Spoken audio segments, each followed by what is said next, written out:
नमस्कार दोस्तों, स्वागत है आपका अपने YouTube चैनल अभ्यास कोचिंग क्लास में और मेरा नाम शान। तो दोस्तों, आज इस वीडियो में हम एमपी की क्लास को आगे बढ़ाते हुए चर्चा करेंगे मध्य प्रदेश के भौतिक स्वरूप के बारे में।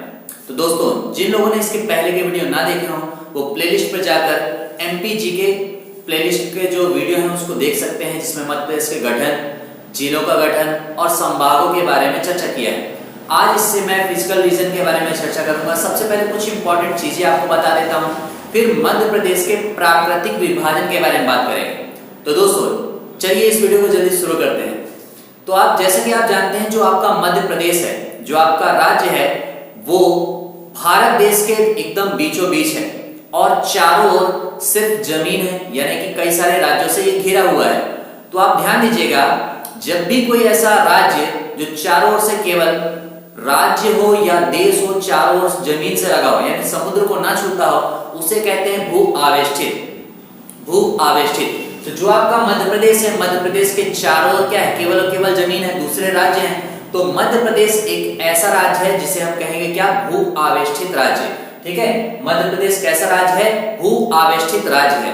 बात करें मध्य प्रदेश के अक्षांशीय विस्तारों की, तो आपको मैंने बताया था, आप जानते हैं जैसे ये ग्लोब है, ग्लोब के बीचों बीच से जो लाइन जाती है इसे कहते हैं 0 डिग्री की अक्षांश रेखा।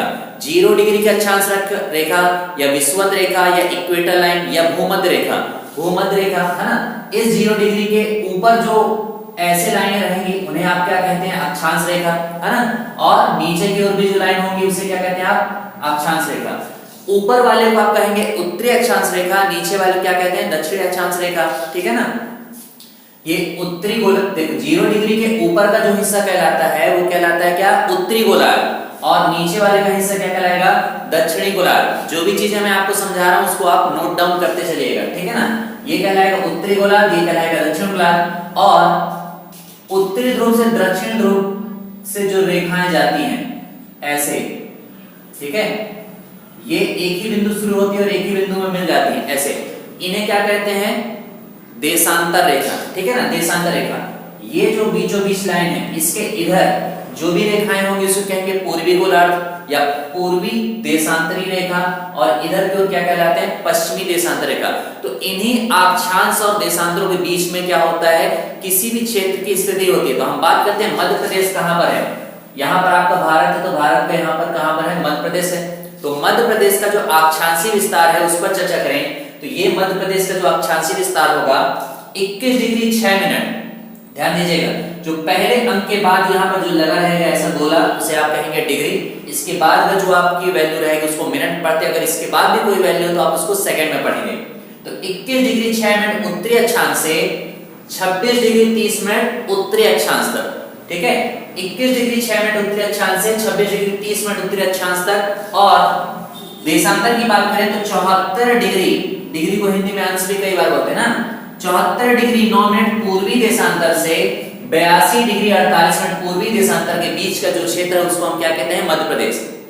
इससे आप लिख लीजिएगा, मध्य प्रदेश का अक्षांशीय एवं देशांतरी विस्तार, अक्षांशीय विस्तार में लिखेंगे 21 डिग्री 6 मिनट उत्तरी अक्षांश से 26 डिग्री 30 मिनट उत्तरी अक्षांश तक, और देशांतरी विस्तार में लिखेंगे 74 डिग्री 9 मिनट पूर्वी देशांतर से 82 डिग्री 48 मिनट पूर्वी देशांतर तक। ठीक है, तो ये हो जाएगा क्या, इसका विस्तार। बात करते हैं इसके क्षेत्रफल की। मध्य प्रदेश का क्षेत्रफल कितना है, तो मध्य प्रदेश का क्षेत्रफल कितना है, 3,08,245 किलोमीटर, 3,08,245 किलोमीटर स्क्वायर या वर्ग किलोमीटर। ठीक है ना, 3,08,245 किलोमीटर स्क्वायर। अमरकंटक की जो किरण घाटी है, कहीं कहीं पर इसे किरार घाटी भी कहते हैं, किरार घाटी, यहाँ पर क्या है, थोड़ा सा जमीनी विवाद है छत्तीसगढ़ और मध्य प्रदेश का।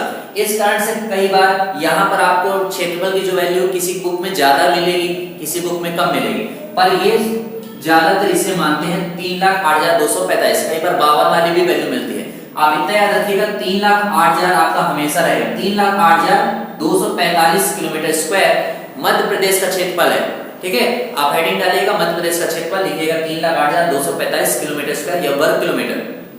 अब बात करें प्रतिशत की दृष्टि से, अगर पूरे भारत देश की बात करें, पूरे भारत देश का जो 100% जमीन है उसका मध्य प्रदेश कितना रखता है, उस 100% की कितनी भूमि मध्य प्रदेश के पास है, तो आप बोलेंगे 9.38%।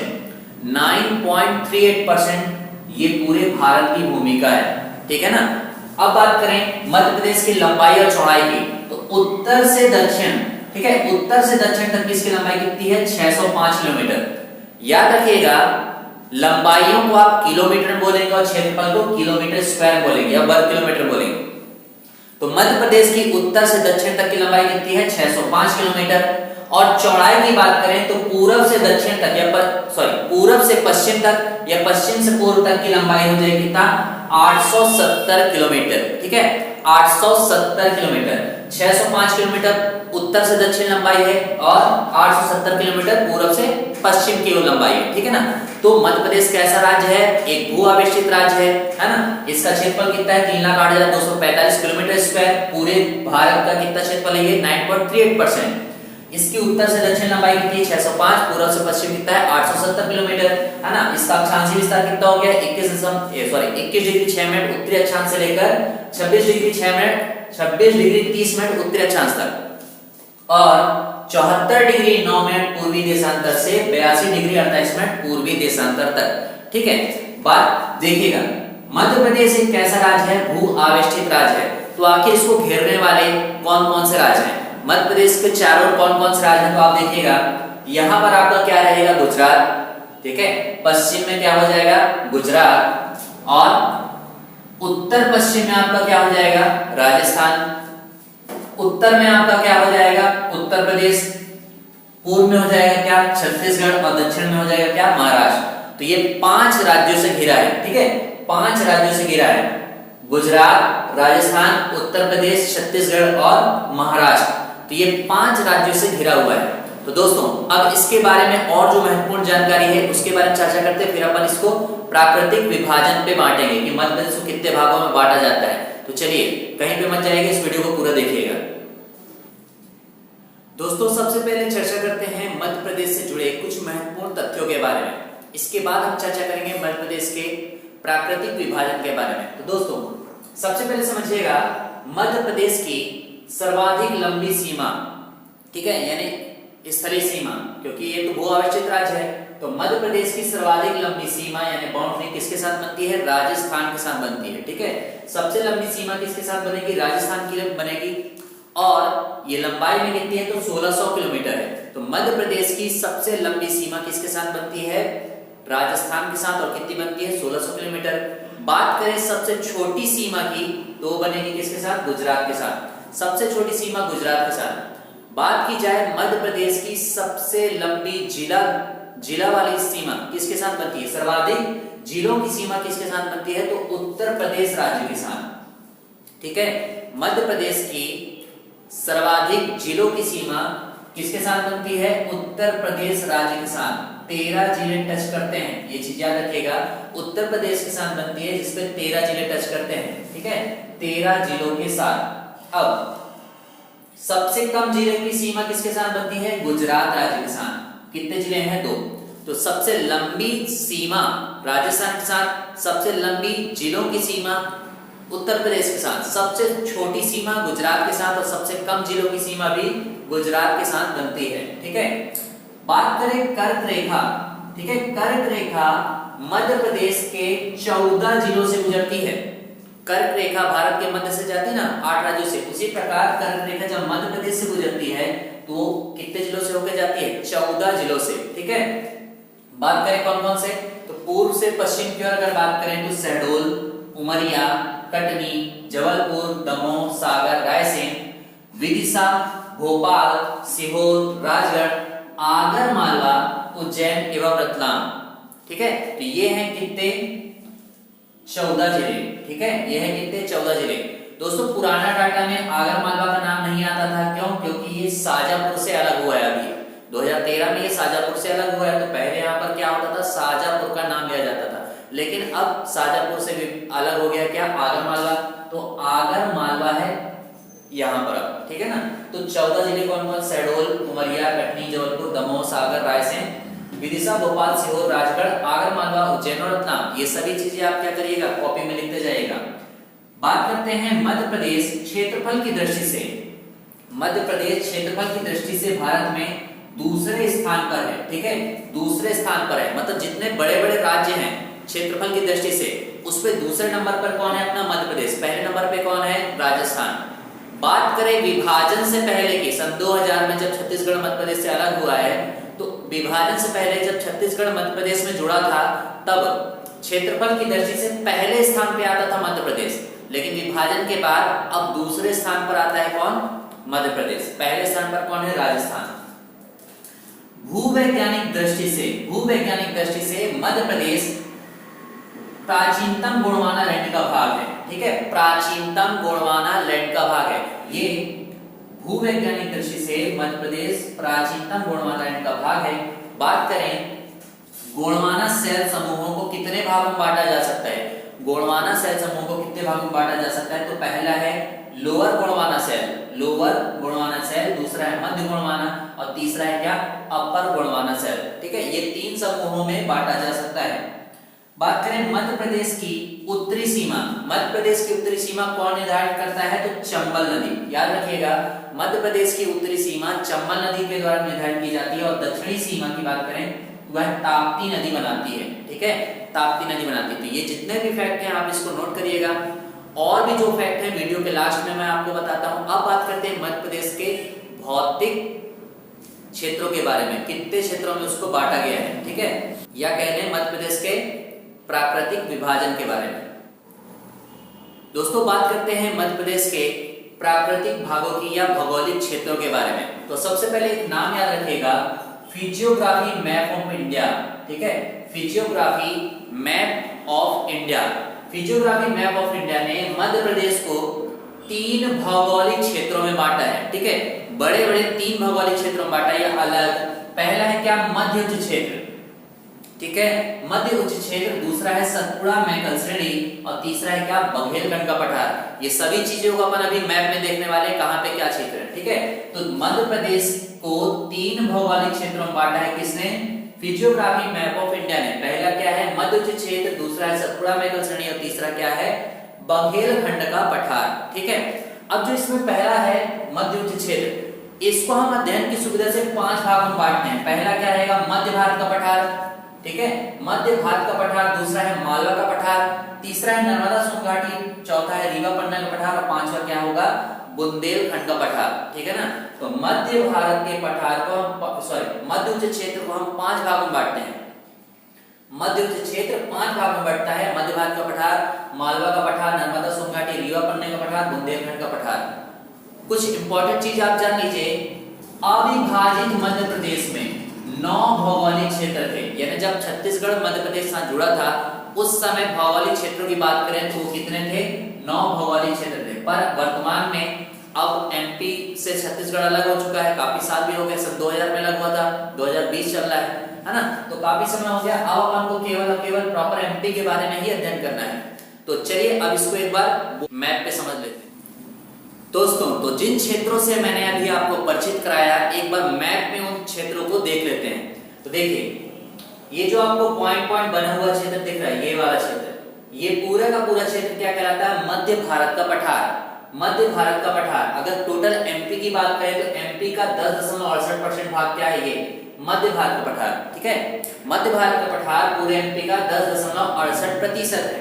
अब ये स्टार वाले जो क्षेत्र है ये वाला कितना, ठीक है, ये वाला क्षेत्र किसमें आता है? बुंदेलखंड का पठार में, ठीक है। ये वाला क्षेत्र क्या आता है? बुंदेलखंड का पठार में, और इसका क्षेत्रफल कितना है? 7.7%। 7.7%। ये वाला क्षेत्र क्या है? बुंदेलखंड का। और देखिए ये वाला जो क्षेत्र है, ये वाला क्षेत्र क्या है? मालवा का पठार। मालवा का पठार। दोस्तों आप ये चीज समझिएगा, ये मैप हाथ का बना है, एकदम एक्यूरेट नहीं बना है, ठीक। ये जो मालवा का क्षेत्र है, सोन नदी घाटी थोड़ा सा नीचे आना चाहिए, तो मालवा का पठार थोड़ा सा बड़ा है। मालवा का पठार मध्य प्रदेश में सबसे बड़ा भाग है। मालवा का जो पठार है मध्य प्रदेश में सबसे बड़ा भाग है। इसके बाद ये वाला जो क्षेत्र है रीवा पन्ना का पठार। रीवा पन्ना का पठार 10.37% भाग पे आता है। 10.37% भाग पर आता है। ये जो एरिया है ये है बघेलखंड का पठार, ठीक है। बघेलखंड का पठार केवल 7% का क्षेत्र है। मध्य प्रदेश का केवल 7% क्षेत्र, ये सबसे छोटी संरचना है। सबसे छोटी संरचना है। और ये जो नीचे का क्षेत्र है ये है क्या है, सतपुड़ा मैकल श्रेणी। सतपुड़ा मैकल श्रेणी ये पूरे का पूरा मध्य प्रदेश का कितना परसेंट भाग है, 11% भाग है। तो दोस्तों ये जो मैप बना है आप भी इसको अपने फेयर पे नोट कर लीजिएगा। अब अपन क्या करते हैं, एक एक चीजों पर इसके चर्चा करते हैं, ठीक है, एक एक चीजों पर इसके बारे में चर्चा करते हैं। मतलब मध्य भारत के पठार की क्या विशेषताएं हैं, कितना क्षेत्र है, कितना परसेंट है, जो भी यहाँ पर क्या उपजाऊ है, कैसा है, कौन कौन सी चीजें हैं, इन सभी के बारे में अपन चर्चा करते हैं लाइन से, ठीक है। तो कहीं मत जाइएगा, इस वीडियो को पूरा देखिएगा दोस्तों। तो सबसे पहले चर्चा करते हैं मध्य उच्च क्षेत्र के बारे में, ठीक है। मध्य उच्च क्षेत्र तो समझिएगा मध्य प्रदेश में सर्वाधिक विस्तृत क्षेत्र है। ये मध्य उच्च क्षेत्र मध्य प्रदेश का सर्वाधिक विस्तृत क्षेत्र है जो विभिन्न पठारों की संयुक्त संरचना है, ठीक है। आपको बताया था उसमें 5 भागों को बांटा गया है, 5 भागों में बांटा गया है। तो ये कई विभिन्न पठारों की संयुक्त संरचना है क्या, मध्य उच्च क्षेत्र। बात करें इसमें कैसी चट्टानें पाई जाती हैं, जिसमें पुरप्पा, विंध्यन, दक्कन ट्रैप की बेसाल्ट चट्टानें और नवीन जमावों से निर्मित जो भी मिट्टी चट्टान है उससे इसका क्या हुआ है, निर्माण हुआ है, ठीक है। मध्य उच्च क्षेत्र में कडप्पा, विंध्यन शैल, दक्कन ट्रैप और बेसाल्ट चट्टानें पाई जाती हैं। इसके अलावा नवीन जमाव ये भी यहाँ पे मौजूद है। अब इसको 5 भागों में बांटा जाता है। तो सबसे पहला भाग क्या है, मध्य भारत का पठार, ठीक है।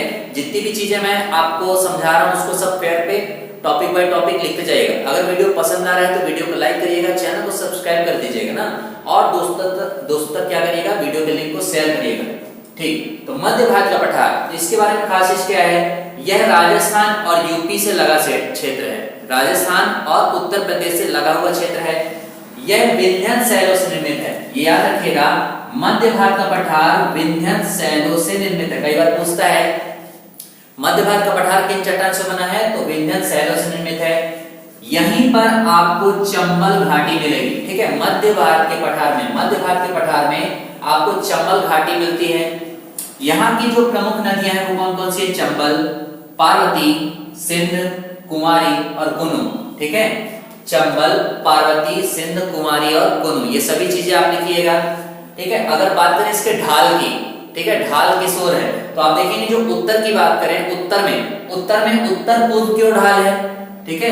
इस पठारी भाग का जो ढाल है वह उत्तर में उत्तर पूर्व की ओर है और दक्षिण में दक्षिण पश्चिम की ओर है, ठीक है। दक्षिण में दक्षिण पश्चिम की ओर है।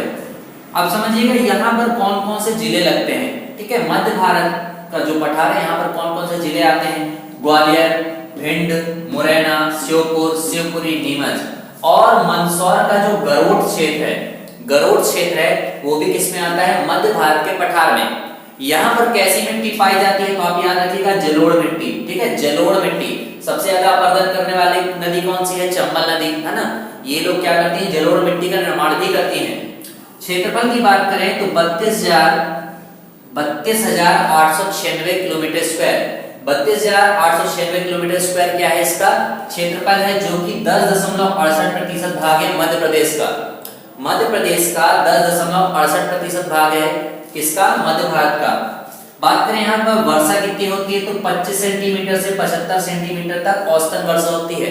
25 सेंटीमीटर से 75 सेंटीमीटर तक औसतन वर्षा होती है। तो मध्य भारत के बारे में जितना भी इंपॉर्टेंट चीजें थी मैंने इसको बता दिया, ठीक है। इसमें मैंने चर्चा कर ली है, सभी को आप क्या करिएगा, नोट डाउन करिएगा।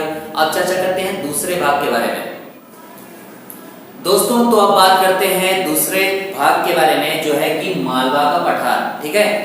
वो है क्या, मालवा का पठार। तो देखिए मालवा का पठार दक्कन ट्रैप की बेसाल्ट चट्टानों से बना है, बेसाल्ट चट्टानों से बना है, ठीक है। दक्कन ट्रैप की बेसाल्ट चट्टानों से बना है। अब आपको पता है कि बेसाल्ट चट्टानों से काली मिट्टी का निर्माण होता है, बेसाल्ट चट्टान से काली मिट्टी का निर्माण होता है। तो ये जो पूरा का पूरा मालवा क्षेत्र है ये काली मिट्टी से निर्मित है, ठीक है। मालवा का पठार जो है काली मिट्टी से निर्मित है। दक्कन ट्रैप ये महाराष्ट्र, मध्य प्रदेश और थोड़ा सा हिस्सा गुजरात का क्षेत्र है। यहाँ पर क्या हुआ था, दरारी उद्भेदन हुआ था किसका, लावा का। मतलब जमीन से थोड़ा सा क्रैक हुआ, उससे लावा निकल के, मैग्मा निकल के चारों ओर फैल गया और मैग्मा फिर किस में बदले, आग्नेय चट्टान से बेसाल्टिक चट्टान और बेसाल्टिक चट्टान से काली मिट्टी, ठीक है। तो मालवा का पठार दक्कन ट्रैप का भाग है जो बेसाल्ट चट्टानों से निर्मित है। ठीक है।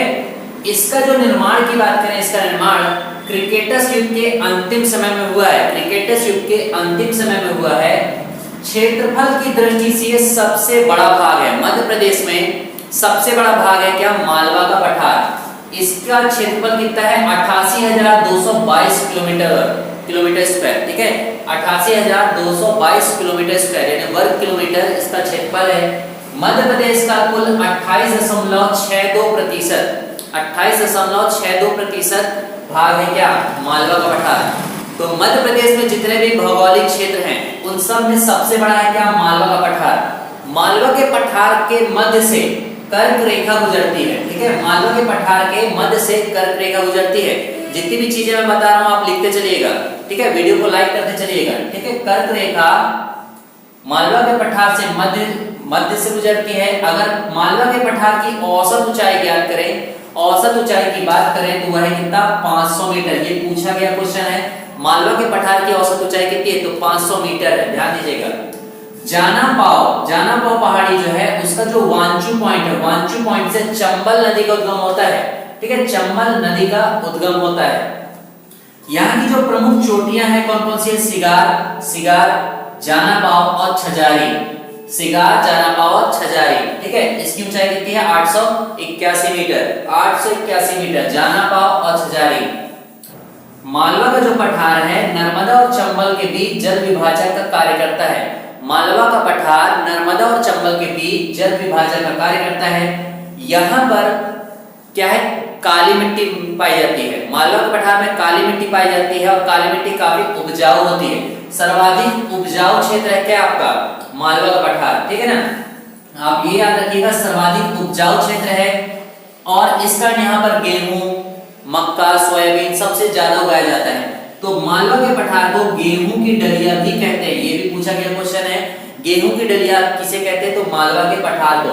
यहाँ पर सोयाबीन सबसे ज्यादा उपजाऊ होता है। पूरे के पूरे मध्य प्रदेश में सोयाबीन सबसे ज्यादा उपजाऊ उपज होती है और इस कारण से पूरे मध्य प्रदेश को सोया स्टेट भी कहते हैं। ठीक है, सर्वाधिक उपजाऊ क्षेत्र कौन सा हो गया? मालवा का पठार।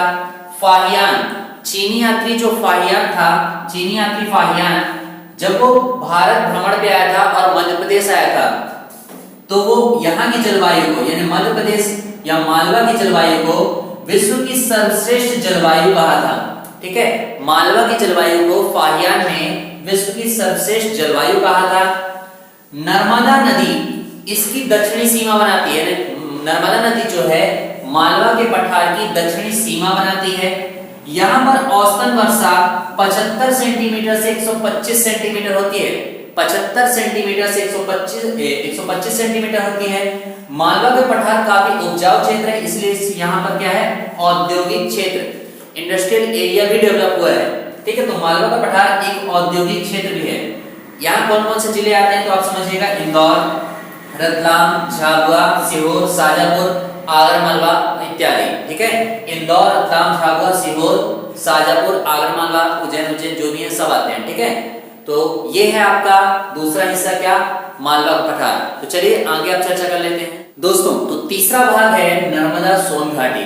नर्मदा सोन घाटी एक भ्रंश घाटी है। ठीक है, नर्मदा सोन घाटी एक भ्रंश घाटी है जो एक सक्रिय घाटी के रूप में है। सक्रिय घाटी के रूप में है। ठीक है, नर्मदा नदी घाटी। अब याद रखिए, केवल नर्मदा नदी घाटी की बात कर रहे हैं। यहाँ पर नर्मदा और सोन घाटी है। जो क्षेत्र का नाम है वह नर्मदा सोन घाटी है।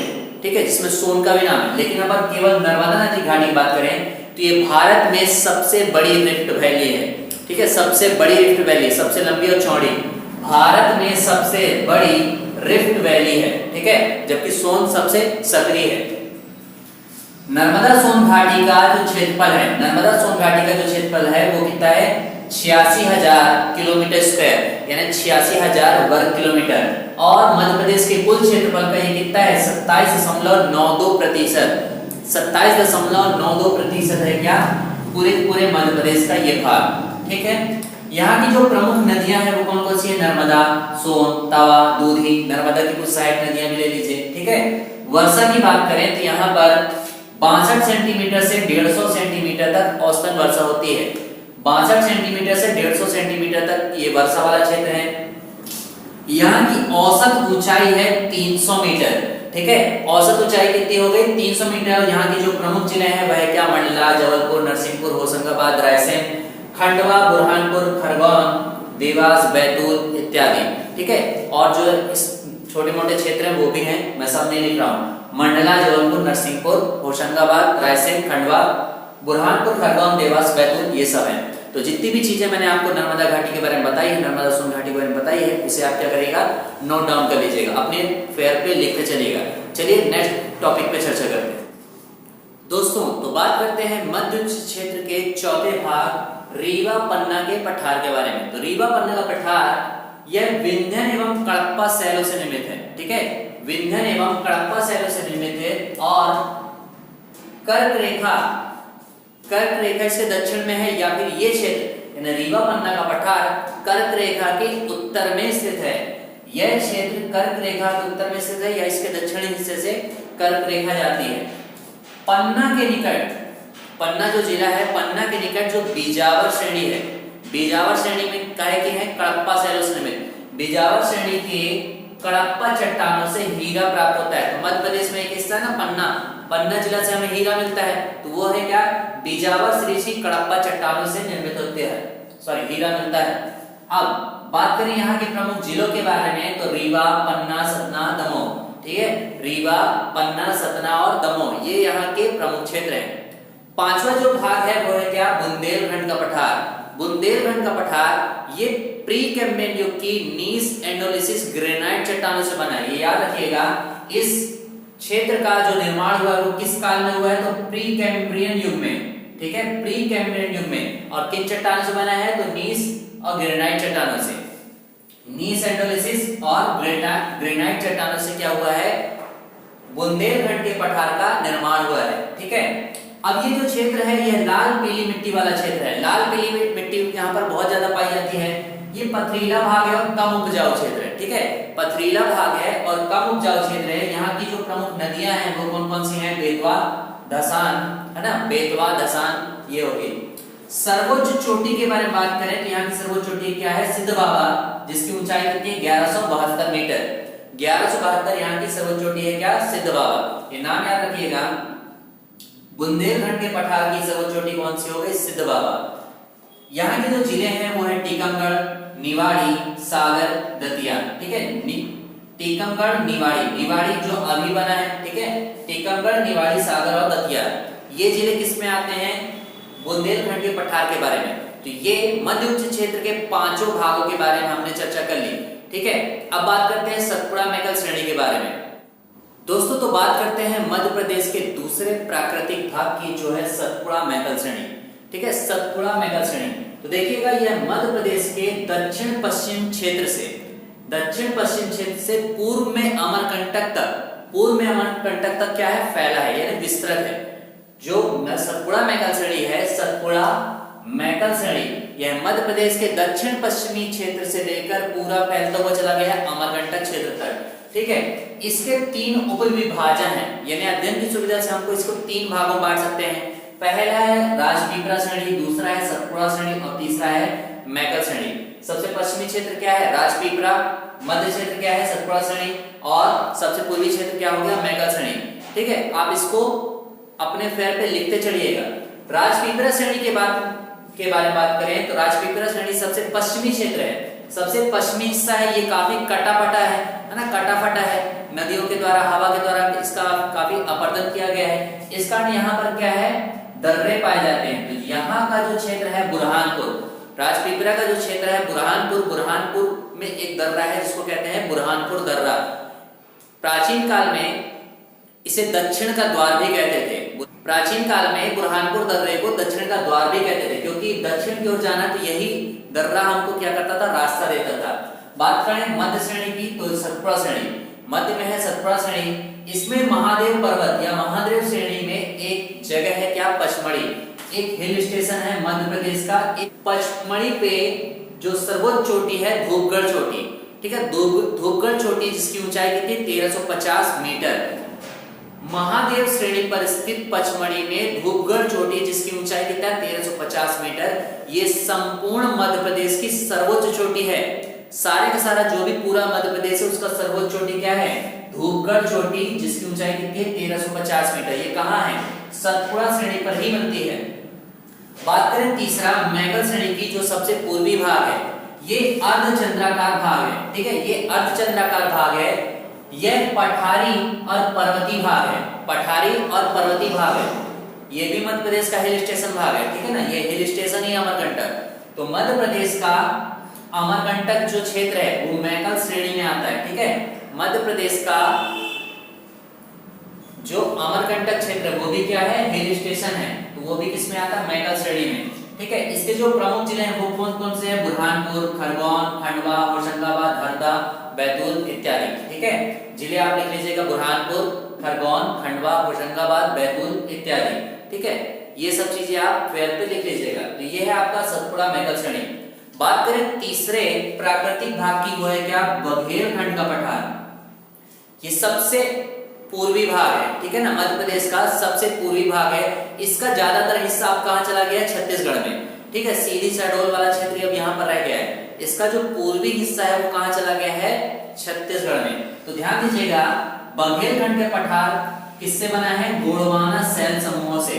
ठीक है, गोंडवाना शैल समूह से बना है क्या? बघेलखंड का पठार। यहाँ पर लाल पीली मिट्टी की अधिकता है। यहाँ पर लाल पीली मिट्टी की अधिकता है। यहाँ पर सबसे ज्यादा लाल पीली मिट्टी पाई जाती है। इसकी ऊंचाई की बात करें तो इसकी औसतन ऊंचाई कितनी है? 1500 मीटर। ठीक है, इसकी औसतन ऊंचाई कितनी है? 1500 मीटर। और जिस जिले की बात करें तो सबसे जो यहाँ के जिले हैं वो कौन से हैं? शहडोल, उमरिया, अनूपपुर, सीधी और सिंगरौली। ठीक है, शहडोल, अनूपपुर, उमरिया, सीधी और सिंगरौली, ये बघेलखंड के पठार के जिले हैं। ठीक है दोस्तों, तो दोस्तों ध्यान दीजिएगा, इस वीडियो में हमने चर्चा किया है मध्य प्रदेश के प्राकृतिक विभाजन के बारे में और कुछ महत्वपूर्ण तथ्य जो मैंने आपको शुरुआत में बताए। वीडियो बहुत लंबा हो रहा है, अब इस वीडियो को यहीं तक मैं रोक रहा हूँ। इसके बारे में जो और इम्पोर्टेंट तथ्य हैं, इनके उप विभाजन जो है मैं अगले वीडियो में बता दूंगा। दोस्तों अगर ये वीडियो आपको पसंद आया तो वीडियो को लाइक करिएगा, चैनल को सब्सक्राइब करिएगा और वीडियो का लिंक ज्यादा से ज्यादा दोस्तों तक शेयर करिएगा। ये वीडियो आपको कैसा लगा है इसके बारे में आप कमेंट जरूर करिए, अपने सुझाव कमेंट कर सकते हैं हमें। ठीक है दोस्तों, तो दोस्तों अब मिलूंगा आपसे नेक्स्ट वीडियो में, तब तक के लिए नमस्कार।